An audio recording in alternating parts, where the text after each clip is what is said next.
Welcome to ReWoke, Rewriting Our Kids' Education podcast, episode 2. You came back. Good to see you. My name is Michelle Person, and I welcome you on our journey of rethinking, re-examining, and re-educating ourselves and our children. On today's episode, we will be talking about woke foundations and the importance of making sure the foundations our kids is set long before they set foot in anybody's school. We will be talking with Uraline Hager, a mom and educator who has made it her mission to ensure that the foundation is set for her 2 young children. Actor Jeffrey Holder said, "Education begins at home. You can't blame the schools for not putting into your child what you won't put into them." Preach, brother. Our guest today, Uraline Hager, is a teacher and a mom who has made being woke at home a priority. She has made it her mission to ensure that the foundation is strong for her 2 kids, and she will share some tips to get you going. So tell me, are you woke?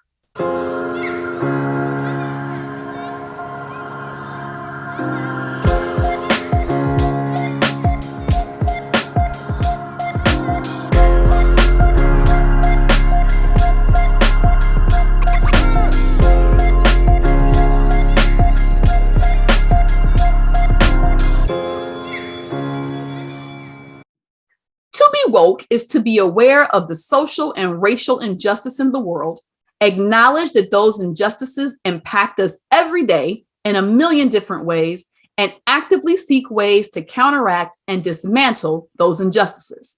For us here at Woke, it also means recognizing the powerful role that education plays in that process. Reconciling the fact that the current educational system is set up to perpetuate those inequalities. As a teacher and then as a principal, it always amazed me when I would encounter parents who were determined to blame the school for every single one of their child's issues. They can't read, that's your fault. They can't add, that's your fault. They're disrespectful and disruptive, that's your fault. I sent them to you, and it's your job to teach them. Fix them. That's what I felt like they were saying. Let me be clear. The school most definitely has a responsibility to educate your child. But we are not your child's first teacher. You are. Now, I know I'm preaching to the choir for most of you, but for my CEOs, my Christmas, Easter only people, let me break it down. Before your child steps foot in a classroom, they have spent 5 years with you, watching, observing, learning how to handle conflict, learning how to treat others, watching the TV shows you watch, listening to the music that you listen to. And they are making inferences. They are taking what they see and they are filling in the blanks to make connections that you probably don't even realize. Watch a lot of videos, specifically rap videos, then you can bet your bottom dollar that your child is learning some colorful words, internalizing the style of dress, the speech pattern, and the interactions they see socially in those videos. Now, don't get me wrong. There's nothing wrong with that as part of a larger cultural picture.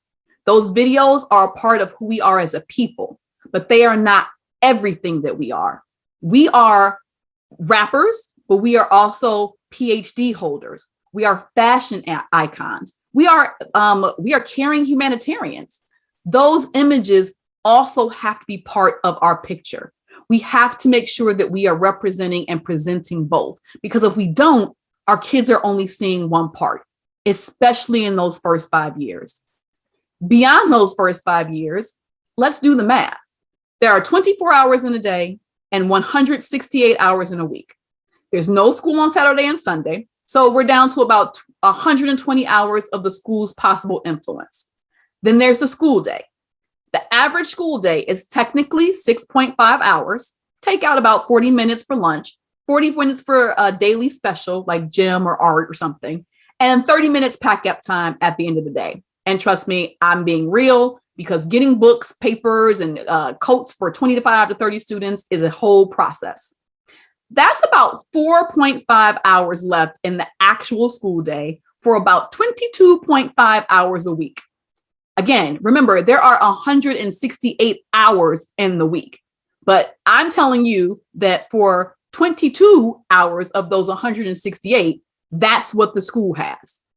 Do that math and you will realize that we only see your children for about 13% of the available time each week. And that's only 8 months out the year. June, July, and August, those little crumb snatchers are yours, 100%. The point of all of this is that if you are relying on the school exclusively to teach reading, writing, math, plus art, music, and ensure that your child is exposed to positive cultural imagery and content and teaching techniques, you are going to be very disappointed. My guest today has already made the commitment to laying the woke foundation her children need, and she is going to share with us how she got started and how it's going. Uraline, thank you so much for joining us today to talk to us about what it means to be woke at home. How are you doing? I'm doing pretty good. Thank you, Michelle. Thank you so much for inviting me to be here with you. No problem. So can you give the viewers a little bit of a background about your history? Because I want them to understand why I said I wanted to speak to you about specifically this topic. Yes. So my name is Uraline. I am a mother of 2 boys, 5 years old and almost 2 years old. Mm-hmm. I am a teacher for the New York City Department of Education, New York City Public Schools. This is going into, I think, my 16th year teaching. Mm-hmm. I am a special education teacher, currently teaching middle school math to students with learning disabilities. So that, I guess, is my work background. I'm very passionate about art. I'm also an artist, although I haven't done much of that in motherhood. And also very passionate about social justice issues. Social justice issues inform the artwork that I make, as well as the way I go about teaching and also how I parent. Mm-hmm.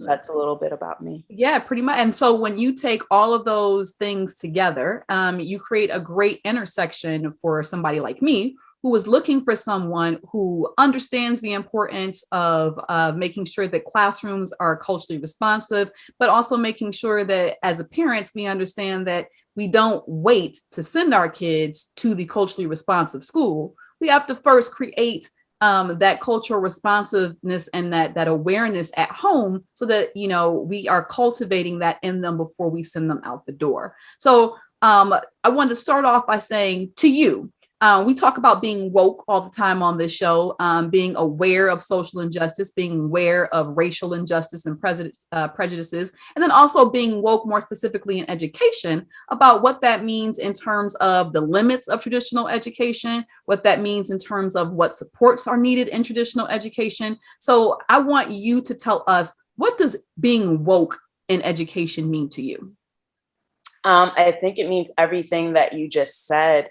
Being aware of the inequities that exist, and they exist not in a vacuum, right? They exist for historical reasons, and they exist because there's just so much interplay and interconnectivity between housing and education, mm-hmm. right? Where you live and the taxes that you pay on your property fund public schools, right?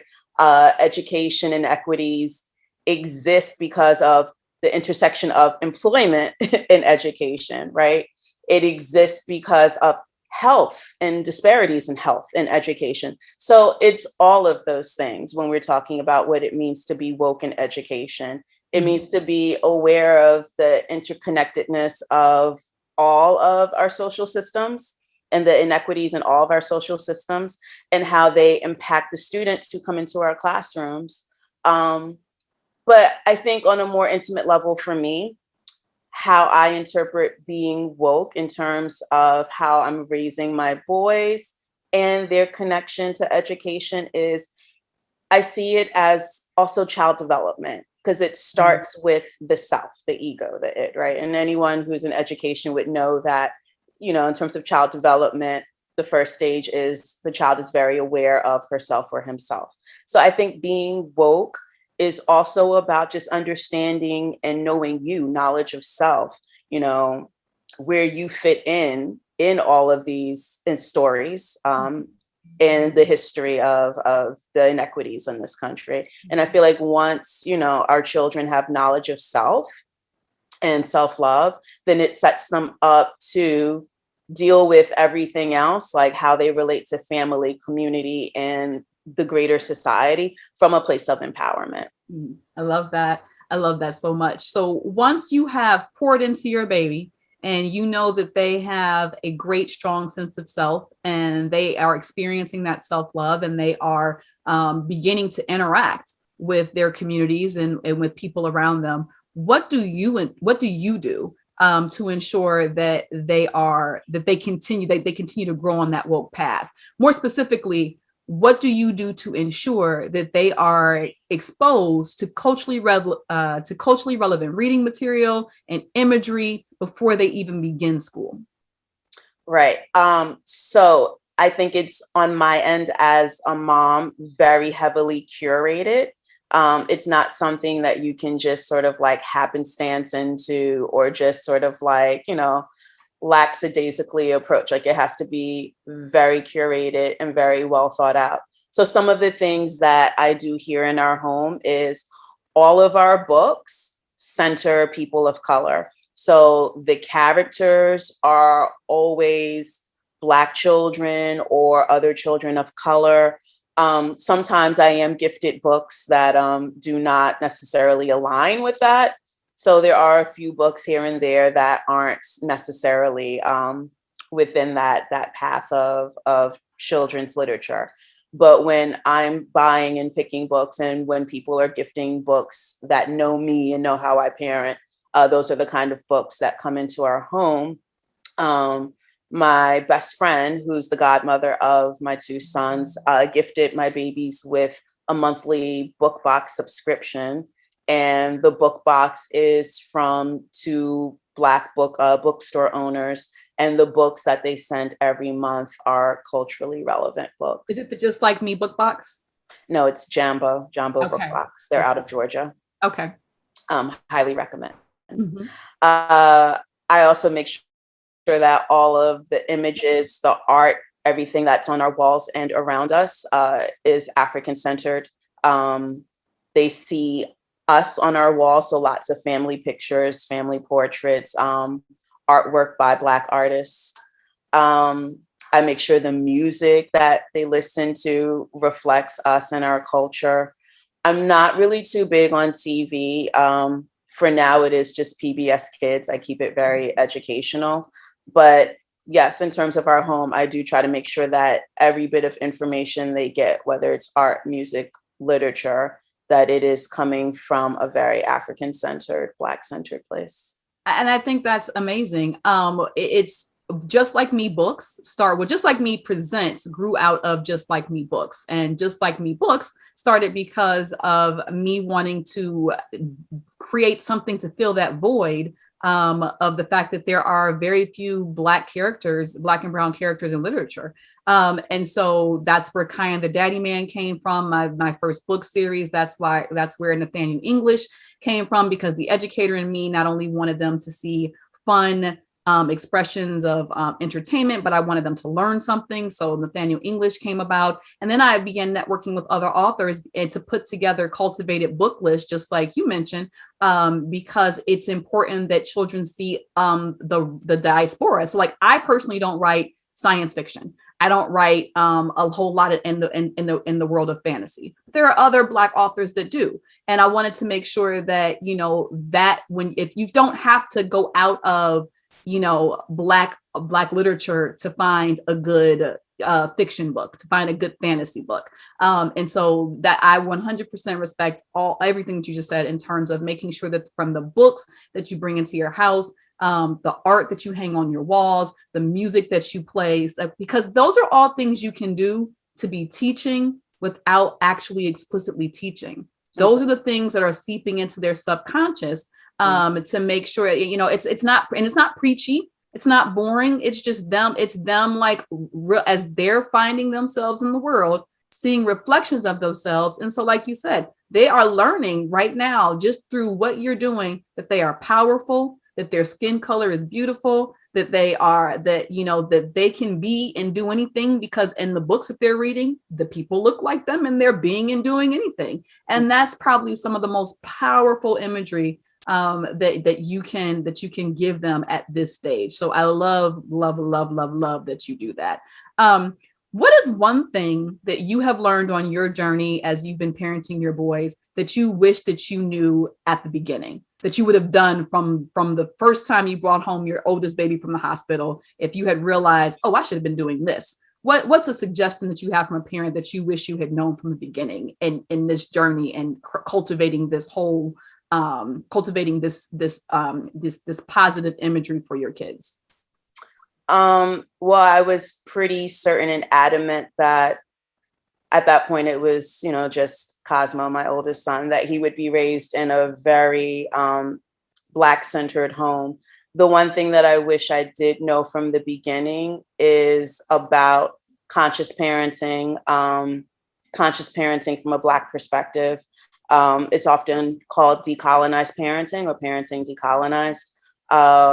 One of the women who is there at the forefront of the movement is a woman named Yolanda Williams. There's also Damari Dickinson. There are so many amazing women and some men too, who are doing the work of really trying to decolonize the way our community parents. So I wish I had known that from the outset. I sort of fell into decolonized parenting maybe when Cosmo was about 2 or 3 years old. Mm-hmm.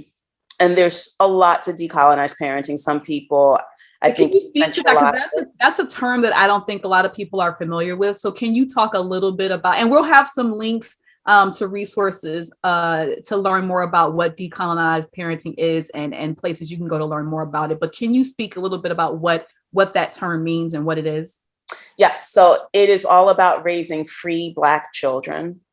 And free Black children in this society, of course, can be, a very liberating thing, but then also a very scary thing. So some people think decolonized parenting is essentialize it to no spanking. And yes, the no spanking, no hitting, no physical corporal punishment is a huge part of it. But that's not all that there is to decolonize parenting. It's looking at generational traumas and, ways of parenting and being that we've replicated just because that's just how we were parented and raised that don't serve us. Mm-hmm. It's about not parenting from a place of fear, which is hard, especially when you're raising Black boys in this country, right? You, in a way, want to protect them and you want to parent them in a way where other eyes are not judging them or looking at them or assuming certain things about them. But then that centers the other gaze and it doesn't center your child and their strengths and their desires and their wants, right? And in centering the other and what the other might do to your child, it's not liberating for our children. Mm-hmm. And so that's something that I wish I had known more about before I brought Cosmo home from the hospital, to already have had that mindset. Mm-hmm. But I will say that I think I'm fortunate enough to have stumbled upon it while he was in his toddler years, so still young enough to, sort of rethink and recalibrate how I go about parenting my boys. And I'm still learning. I'm still on the journey. I definitely do not know everything there is to know about decolonized parenting. But I'm learning and I'm trying. I do know some people who follow that no corporal punishment, no hitting. It is definitely a mindset shift, but it definitely, I think, creates a child who is very secure and attached in a lot of ways that maybe that we were not, because that need within our parents to be able to you have to fear me in order to be able for you to be safe. Right. And so that spills over into a lot of different other ways of and a lot of different aspects in our lives, including school. I went to Catholic school, and so the nuns had no problem whipping out those rulers. And I went to a Black Catholic school, so my nuns were not white. I had black nuns who were ripping out the ruler when you when you were doing something you weren't supposed to, and that was them, I think, experiencing that generational trauma, and they had to teach us how to be so that no one else had to do it for us, so that we would be safe when we were outside. So I encourage you guys, check out the show notes, because we will have some links to some information about what it means to be a decolonized parent, if you were interested in learning more about that. Do you have any advice, as you are also have a background in education, as you are a teacher, and I know Cosmo is little, he's only 5, but he will eventually either be going to a traditional public school, or you might explore some other schooling alternatives for him. But a lot of parents don't have that homeschooling option. So a lot of our parents who are listening and or watching have to navigate the traditional public school system. And as we are both parts of it, I'm also a part of the traditional public school system. Do you have any advice from where you sit in the way in which you are actively and very specifically and purposefully parenting your babies? Any advice for parents who want to be walking that walk with you, but also have to navigate the traditional public education system? What's your advice? So yes, Cosmo actually is in public school. This past year of pandemic, he attended remotely. So it was mostly me homeschooling him, but he is officially enrolled and registered in a New York City public school. And for me, that was important, teaching in a public school and supporting the system and the institution for which I work. So that was a very intentional decision to put him in public school on the elementary school level. Middle school might be a little bit different. When you know, you know. Yeah. So for me, I can just say my approach when looking at schools for Cosmo, and hopefully in explaining my approach that answers your question. But when I was looking at elementary schools for Cosmo, I looked at several things. And I also physically visited all of the schools that I applied to. That was before pandemic. It was important to me that the student population represented us. So I did not look at any schools in which Cosmo would have been the only or one of the few Black boys in his class or in the school. I also looked at the teaching staff. It was important to me that he had teachers that looked like him and his mama. Mm-hmm. I did not want him to align align authority with whiteness. Mm-hmm. So that was important that there were Black teachers, and bonus if there were Black male teachers, Mm-hmm. in the schools that we looked at. Same thing with leadership, looking at the assistant principal and the principal.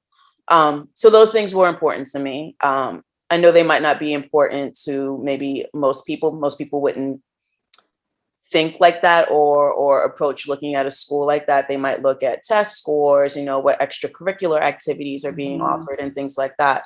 But considering that this is where your child is going to be 6 to 7 hours a day, every day, 5 days a week, 10 months out of the year, that representation matters. And to me, it was just an extension of the work I'd already been doing here at home by curating a very Black-centered home experience.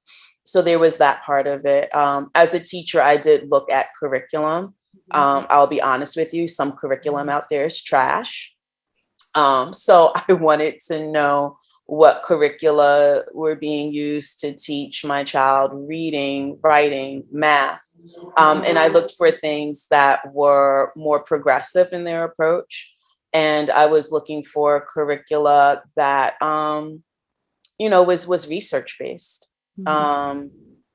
Research-based in a way that I knew my child would learn how to effectively read and write. What else did I look at? I did look at extracurriculars, things that the school offered beyond academics. But I would have to say that those were my major interests: representation within the student body and the staff, school approach, a more progressive over a traditional approach, and the school's curricular choices. Yeah. So parents, I hope what you took away from that was do your homework, because that's what I heard. I heard you cannot just look up, don't just go on the school's website. That's a nice start. You need to actually get your booty down there into the school, walk around, talk to people. It's important to look at the classrooms, see what the classmates are going to look like, see what the teachers are going to look like, and then ask questions. Ask questions about, what curriculum they're going to be used to teach writing, and understand you might not even know what that means. Just say those words and then go home and Google it. And you can see, and you can get some information and kind of find out if you think that's going to be the right field for your child. So I think those were all great tips. Do you have any resources that you would recommend for parents as they begin or continue on their own journeys? Whew. Oh, wow. That's a big question. I feel like my brain just kind of like saw a whole bunch of things and then kind of also went empty all at once. Well, I know we already shared one, the Jumbo, and we're going to put a link to that in the show notes so people can explore that book box. That's an awesome resource. Yeah, so Jumbo books, like I said, Decolonize Parenting, Yolanda Williams. There is an Asian woman who does the same work of Decolonize Parenting. Her name has completely slipped my mind right now, but I think she calls her her blog and her Facebook page Untigering. So the opposite of Tiger Mom, because I've heard of Tiger Mom. Yeah, exactly. Tiger Mom's like hovering, very So yeah, so Untigering. So for her, it's undoing all of the conventional things that I guess the Asian and the Asian American community have done historically for years in their parenting, and just undoing that trauma. And, there's a lot of intersection. So even though she's speaking of her specific experience as a Chinese American woman, there's a lot to see and to, say like, okay, there's definitely similarities. But before pandemic, I was very much trying to get Cosmo into the community. So whenever cultural celebrations would come up, things like Kwanzaa or Black History Month, even though those principles in this home are celebrated every day, I did take advantage of, those being like key moments to look for, child-friendly events in the community to take him to expose him to things. So I would say definitely look at the resources where you live. Here in New York, I'm very fortunate to live in a very rich city. So we have the Schomburg, which is a library dedicated to Black research and Black culture. Mm-hmm. And they do, pre-pandemic hold events. Mm-hmm. So I think libraries in general, everybody go to your library. Libraries are not just what you think about them from back 20 years ago. Like, libraries are where it's happening. They do tons of events. Every library in every city that I know has a really rich community programming aspect that a lot of people don't take advantage of. So libraries are key. Yes. And because we are still in pandemic, I would say definitely try to flex your digital resources. So Facebook has tons of groups for, Black moms who are trying to parent in a conscious way, Black Montessori moms, Black homeschooling parents. If you do a Facebook search into those groups and those subjects, you'll come across many groups that will at least give you a start. Like, it'll get your feet wet into those things. And then as you get comfortable and as things start to reopen, post-COVID, you can start looking for in-person resources within your community. Because I think that's important as well, that it's not just happening in the home, but that you're making those connections within the community for your kids to see that, okay, this is not just something that we do here. Like, there are other kids and other families who are doing this too, because it's also important to cultivate those friendships. Mm-hmm. So if you are the only person in your family who is maybe raising your kids like this, then you have to create your own village. Mm-hmm. And these are ways in which you can create and cultivate a village of like-minded people.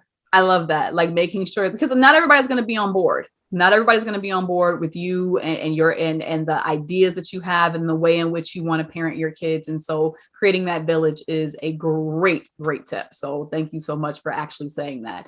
Uraline, it has been great talking to you. I hope that our listeners you gave so many nuggets, and I hope that you guys you grab them all. And if you didn't, don't worry, just go back and replay and you can hear them all over and over again. But thank you so much for taking time to talk to us today. Thank you so much for having me. I think my biggest takeaway from that conversation was that it does not just happen overnight, this foundation. It has to be intentional. You have to begin from the day you bring your baby home from the hospital, and you have to actually make sure that you are continuing to do the work as they grow. Again, not rocket science, but it bears mentioning, because we have to make sure that we're not leaving the most important job, which is creating children who have a strong sense of self. That cannot be left to the schools alone.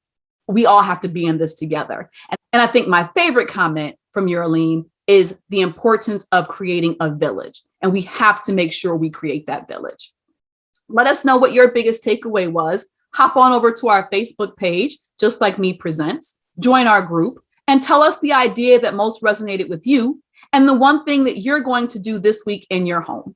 Show notes, resources, and links to all the things that we mentioned and talked about so that you can continue building this strong foundation for your kids at home are going to be available on the website at www.justlikemepresents.com. Make sure you hit the subscribe button and share this podcast with your friends, parents, and other educators in your circle. Thanks again for listening. And remember, if our students can see it, they can most definitely achieve it.